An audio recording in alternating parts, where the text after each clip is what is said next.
నీ జీవితానికి వాల్యూ ఎంత? అసలు నీ వాల్యూ ఏంటి? నువ్వు సంపాదించే శాలరీనా? మీ నాన్న ఆస్తా? నీ నెట్వర్తా?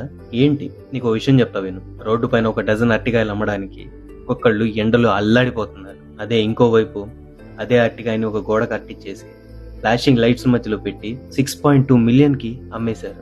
రెండు చోట్ల ఉంది ఒకే వస్తువు, కానీ వాల్యూ మారిపోయింది. అదే టాక్ ఆఫ్ ద టౌన్ అయింది.